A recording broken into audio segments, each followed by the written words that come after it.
first thank the Executive Committee of Loyola Relay for Life, that's Angela, Mary, and Victoria, and then also the Luminario Executive Committee, Mike, Shannon, and Katie for having me here tonight.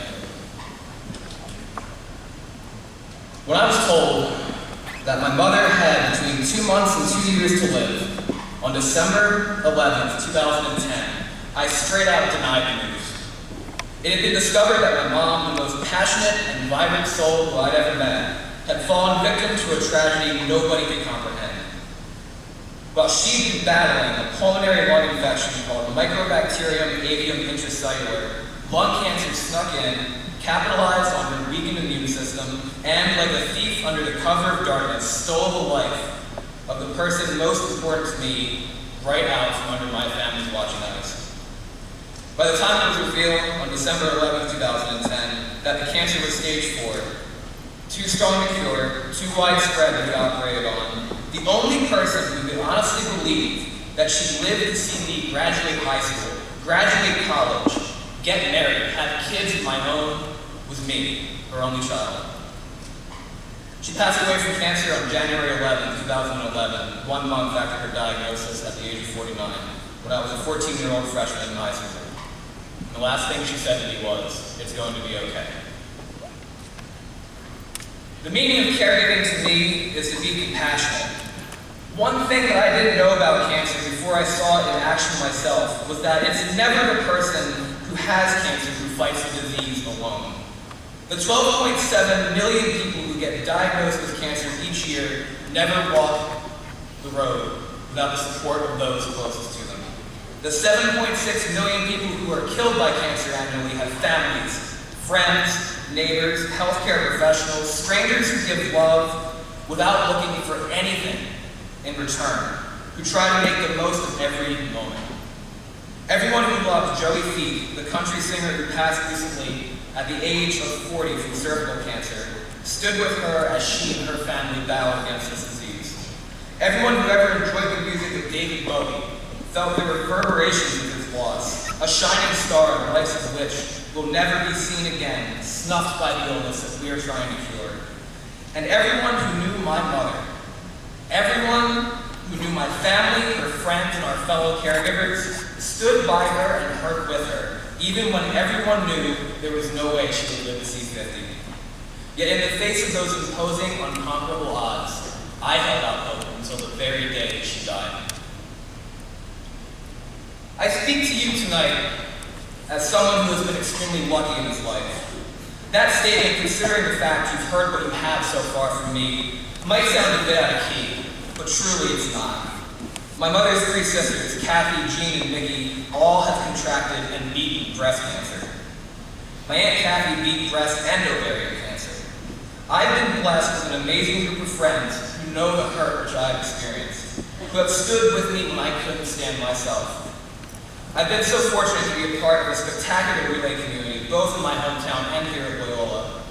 I have been privileged enough in my life to be able to attend this university, have resources through which I can flourish, and to be able to wake up every day to try and help other people. I have walked a long, sometimes dark, and often winding road to be here with you tonight. I've attended 7 funerals since the year 2010, 2 of them thanks to cancer. I've been borderline suicidal due to the aftershock of loss 3 times in the past 5 years. I have had days where I ask myself, with so many people dying of cancer, with so many people hurt, how could I ever contribute against such a large and tragic world? And the answer, which I have come back to, is that while the world can be heartbreaking, unshakably cruel, and wholly unfair, it can also be gorgeous beyond anything that I ever imagined. In September 2014, I came to Loyola as a freshman who, only a few months prior, had been considering almost dropping out of high school. My last year of high school was swallowed by depression, corrupted by a lack of direction and an overall sense that my life didn't have much meaning. I said this all while being the president of my high school class, who had his heart set on getting the hell out of rural Pennsylvania to go anywhere else. And I chose Loyola due to the fact that it was far away enough from my home to be private, yet close enough where I could return in a day, if necessary. And also, they were one of the schools who didn't laugh me off after I almost tanked myself in the last quarter of my high school career. I've been a writer all my life, the primary outlet besides therapy and my family and friends, by which I accepted my mother's passing, was through the ability to create. I came to Loyola with the idea that I could take the pain that I've felt and try to use my experience to help someone else. I wrote a novel, a fictionalized retelling of my mother's final months and the insanity of that freshman year of high school, which was accepted for publication by Prentice House Press in October 2014 when I was 18 years old. The novel was officially released in October 2015. The first royalty check arrives in May, and all the royalties from the novel are going to be donated to the American Cancer Society in honor of my mother, and in honor of all of those who helped me when I couldn't help myself.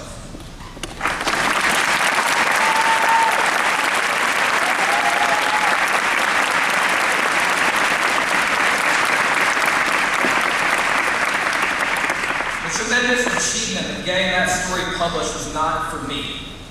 It was for my mother's memory, to give thanks to an unbelievable friend, and to show others that there is a reason why we try when all seems pointless, why we're urged to fix when all seems broken, and why caring about other people is the only way to live.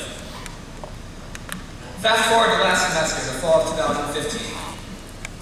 My grandfather, my father's father, at 86 years of age, had been fighting advanced lung cancer for several months, the exact same kind of cancer that killed my mother 5 years ago. For the second time in 5 years, my father was tasked with helping someone dear to him combat a vicious and terrible foe. Originally, my grandfather received radiation treatment to the point where his chest was horribly hurt. He didn't want to say he was being hurt because he wanted to get the maximum amount of treatment possible. Stubbornness is a key ingredient to both sides of my family.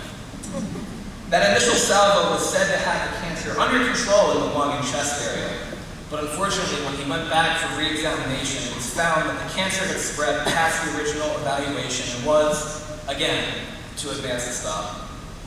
Once more, I spent the fall making visits to see someone who I loved in their final days. 5 years after I saw my mother wither from the crushing grip of cancer, I saw the same happen to my grandfather. When I speak with my father about it, the parallels are disturbingly similar. My grandfather passed away in November 2015, and despite the fact he was 86, him living to be much older than my mother was, of almost no solace to me. The pain in my father's eyes hurt me anew, and I became extremely disillusioned once more. Recently, the scope of cancer's impact has been shown to me again. There are so many reports of children, teenagers, adults, and elderly persons who are afflicted with the disease in the media, and they come from all different situations across the canvas of humanity. In January and February, I thought about cancer all the time. I think due to the fact my father and I both lived with my mother and my grandfather during their battles, we had direct access to the reality of cancer's malice. Yet the juxtaposition to that malice is love.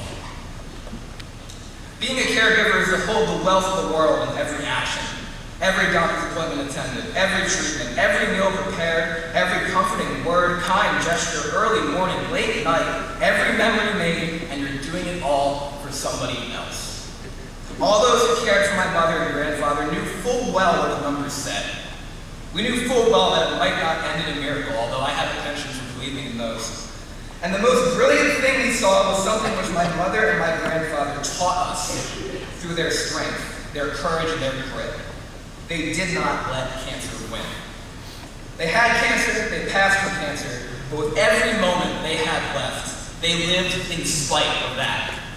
My mother felt the cancer in her bones, in her lungs, in her liver, yet she wanted to make sure everyone else was okay. All my grandfather could do when he was seeing the end of his own life was to thank us over and over for taking time out of our young existences to visit him. And I hear stories time and time again of how people never give up. They make the most of the time that they have, and from being a caregiver, that's what I've learned from those beautiful individuals who conquered cancer in the way they didn't let cancer stop them from living, no matter how long that might have been. In my 20 years, I've realized that every moment is precious. Instead of focusing on how my mother is gone today, I try to be thankful for the 14 years that she spent with me. I am grateful for what my grandfather taught me over the 19 years he spent in my life. And I realize that, despite the fact cancer has taken much from me, I've also gained the chance to live my life unafraid to love others. Finally, the world will break your heart. It'll challenge your soul, it'll reduce you down to nothing but your convictions and the support of those dearest to you. And it's a place which can be hauntingly cold. But it's also a place where we can come together on nights like tonight to live not in fear of cancer or any other malevolence the world has to offer, but to know that they exist and live anyway. Search for a cure tirelessly. Recognize how hope is the only thing which can defeat doubt, and how faith and belief in ourselves and those we care about triumphs even over death. Of all that I've been fortunate enough to learn, I've learned that life is beautiful, and when you've got something beautiful, you fight for it. Mom, Opa, I love you. Thank you.